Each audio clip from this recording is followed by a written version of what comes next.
right, welcome back to the Arsenal podcast. We are back at it again, and basically transfer news, the transfer update. Like I said, not so much of transfer, so I'll be doing one transfer update show to just make sure whatever is going around Arsenal. Of course, there is the January transfer window, which is 2 months away, so we can start preparing a little, but I don't think there's going to be too much action in the January transfer window. Basically, we'll be talking about what Arsenal is linked with in the coming summers and maybe transfer windows. Anyway, today we are linked with Aouar again, that this deal could actually come back in the January transfer window if we are serious. Now, in the morning we were talking about this story, and I told you that it was his agent that was the stumbling block in his deal. It was not actually Lyon, like many reports had initially suggested, that we had failed to agree a price and so on. Because if we had failed to agree a price with Lyon, Jean-Michel Aulas wouldn't have come out and said we are going to lose 2 players on the next 2 days, because he had given us a deadline and we were very aware of that deadline. So we continued to talk with them. We were in talks, and before the deadline on Friday, he said they were going to lose 2 players. That was a big update. That's a big update. That that showed that Memphis Depay and Aouar were very close to to an exit. Now the problem was, his agent, Aouar's agent, who happens to be his brother, wanted 10 million. Seriously, 10 million. For his deal. A deal of 60 million pounds, and you want 10 million, as if you're George Mendes, as if you are someone like Mino Raiola. Those are the super agents. If it was Raiola, super agent, George Mendes asking for that much, I'll be like, oh yeah, he has earned it, but anyway, so reports suggest that Arsenal could actually go back in the January transfer window for Aouar, because almost the ground, all the groundwork was laid, and most of the things had been agreed between Arsenal and Lyon, and then and also between Arsenal and the player. However, what is most glaring is that the player says he's happy with Lyon. He would want to stand so on, remain there for a season. You don't know how much competition is going to come in the January transfer window. Lyon are very wise. They know that why sell a player in the January transfer window when you have 3-4 months away from the big summer where you're going to put him on the market, and big names are going to come to sign him? That would be the only problem. But for me, I want to be honest, if we went back for Aouar in the January transfer window and we can pay for him and let him stay there and join us in the summer, that would be a super move. I don't know whether we can do that, but I think that would be a super move. Go back in the January transfer window, sign him, but leave him at Lyon. Now I know many of you are gonna be furious with me, saying that we should sign him and leave him at Lyon. But that is that's a trick. Liverpool have used it before with Keita. Chelsea have used it before with Hakim Ziyech. They will sign you, leave you on loan, and then you join in the summer. I think Lyon can listen to that, because they benefit in 2 ways. One, they want money first and foremost. If they haven't really gotten a lot of money. They are not in the Champions League. They were unfairly kicked out of the Champions League because of this points per grading thing. Then they are not. I'm not really sure they're going to play in the Europa League. So basically, they will need money at some point in time to run their budget and everything. The 28 million pounds they got from the sale of Memphis Depay, I doubt it will be enough to run them through the summer, through the whole season. And if you look at their track, they have been selling at least a 50 million player per season. 50 million player per season. So they might need that 25 million. They might need that 20 million in the January transfer summer. And we can offer him, we can offer them a good deal. We sign Aouar, 50 million, let him stay there, and then we can get him, in the summer. I think that would be the best deal. The best deal. So I'm not really sure if we are gonna go for him. Like I said, in the January transfer window, Mikel Arteta, Edwin, the board will be much thinking about how do we move on the deadwood, how do we move on these players that do not really fit to be at Arsenal. I think that is what's really going to be happening. moving on the Callum Chambers, moving on the Squadron Mustafis and the others, but still you never understand, you never underestimate, the potential of Arsenal, right? So I think that would be a good deal if we could sign him in the January transfer window, leave him at Lyon. Of course, Lyon are not going to let him go in January. They have Champions League expectations. They know if they go back to the Champions League, they're going to get some good money.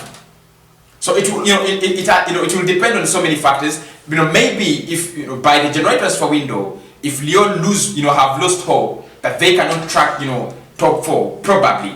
If they know they cannot go back to the Champions League, probably they'll be like, let us cash in on Aouar and do business. But anyway, that story is there, like I said, nothing much to shout about. Now there is another interesting piece of news in regards to our transfer, and this is this one could happen in the next 7 days if it is true and possible. William Saliba could move to Brentford in a swap deal that could actually bring Benrahma to Arsenal. Now we know that we need a playmaker, and Said Benrahma has been one of those players that have been constantly linked with the club in regards to transfers and so on.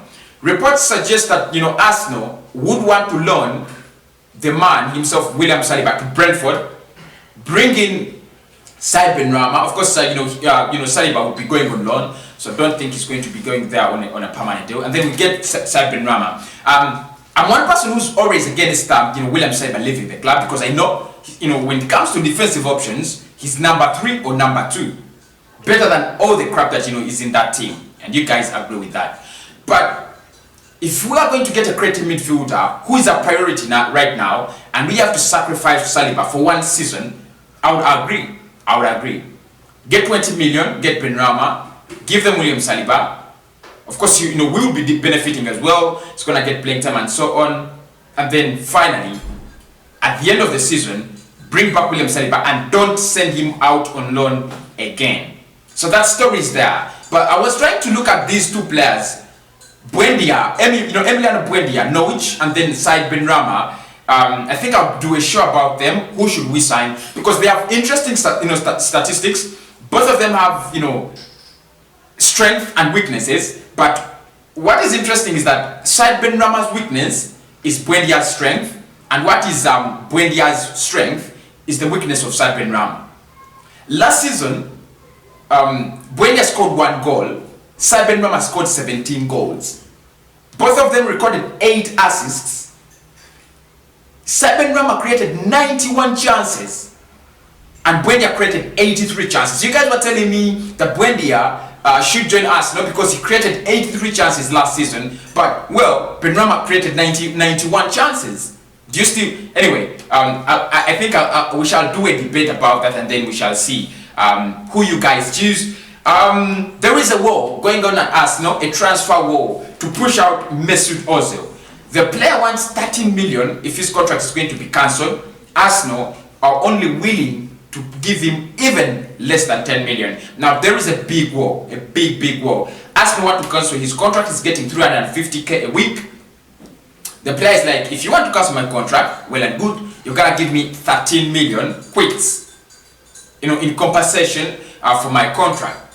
And yesterday we had a big debate on this channel, asking Arsenal fans, should we sell Mesut Ozil? Should we cancel his contract? Should we terminate his contract? Should we take him, send him out on loan? And the bigger portion of the channel was, let us stay with Mesut Ozil, let him stay for 1 season, as we track down, as we try to get a good replacement, a good creative midfielder, whether Aouar or anyone else. Now, the problem, is happening that it is clear that the player is not going to get any more playing time at the club. That is, that is confirmed. It is clear, no changes.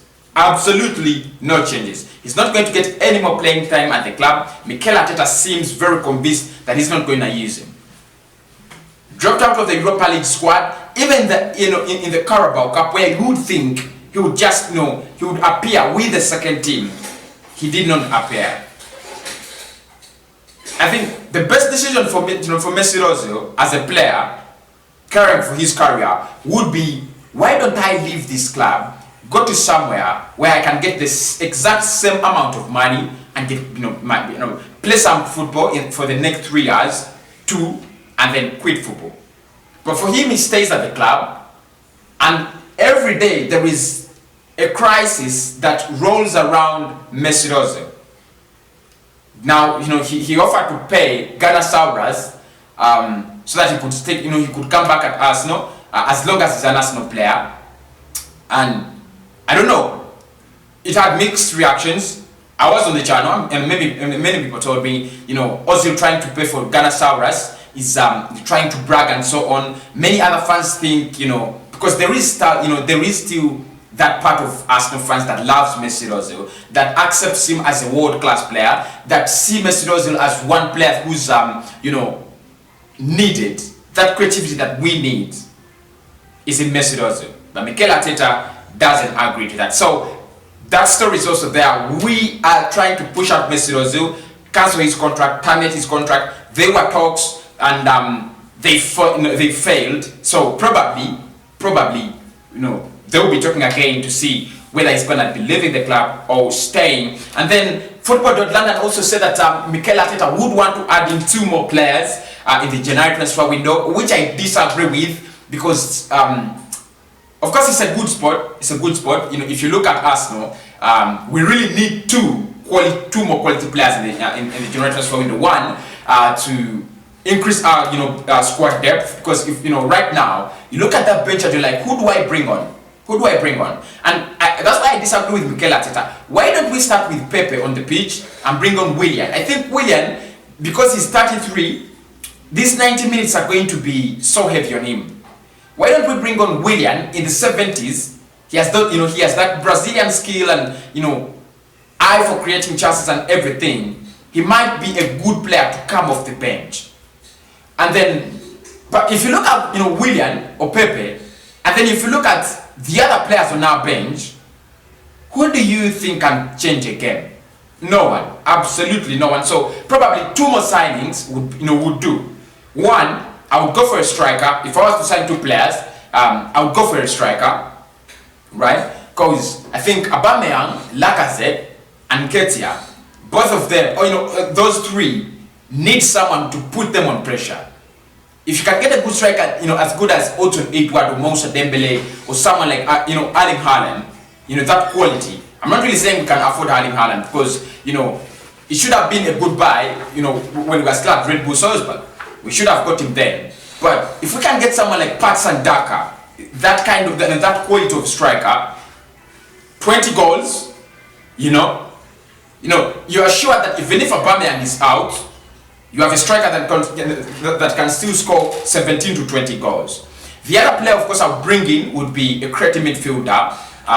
And I don't know who my options would be, but I think because Aouar might not be able to join in January, I'll go for not so many players. Not so many teams are going to allow their players go, in the January transfer window, especially those creative midfielders. But still, you'd think about it. If you get a creative midfielder and a striker in the January transfer window, that changes your season. Because January, February, that is when you have so many games in the EFL, in the Europa, in the Carabao. That's when you have so many games.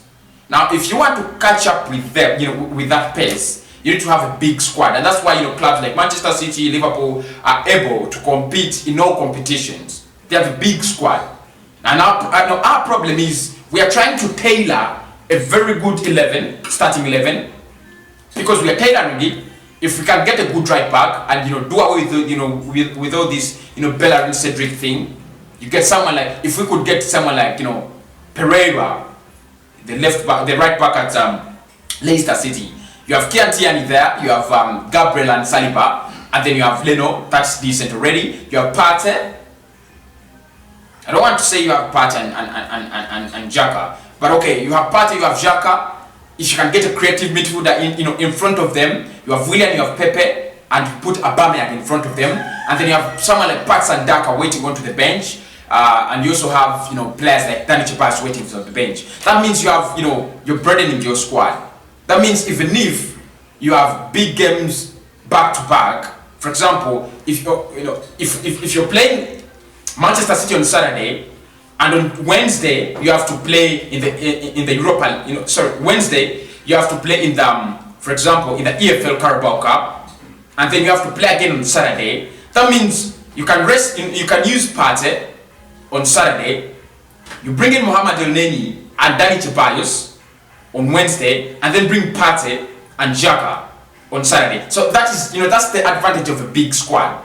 Whenever you have a big squad, you're not afraid of games coming up. But whenever your squad is limited, games are going to be heavy on you. So basically, that's what's what is happening around Arsenal's transfer rumor. We might there is a suggestion that we might go back for Ousmane in the January transfer window, because literally the deal failed because of his agent, his brother, who was asking for 10 million from a 60 million deal. He was insane. Saliba on loan, but in a swap deal that would see Benrahma crossover at Arsenal, that would be a good deal.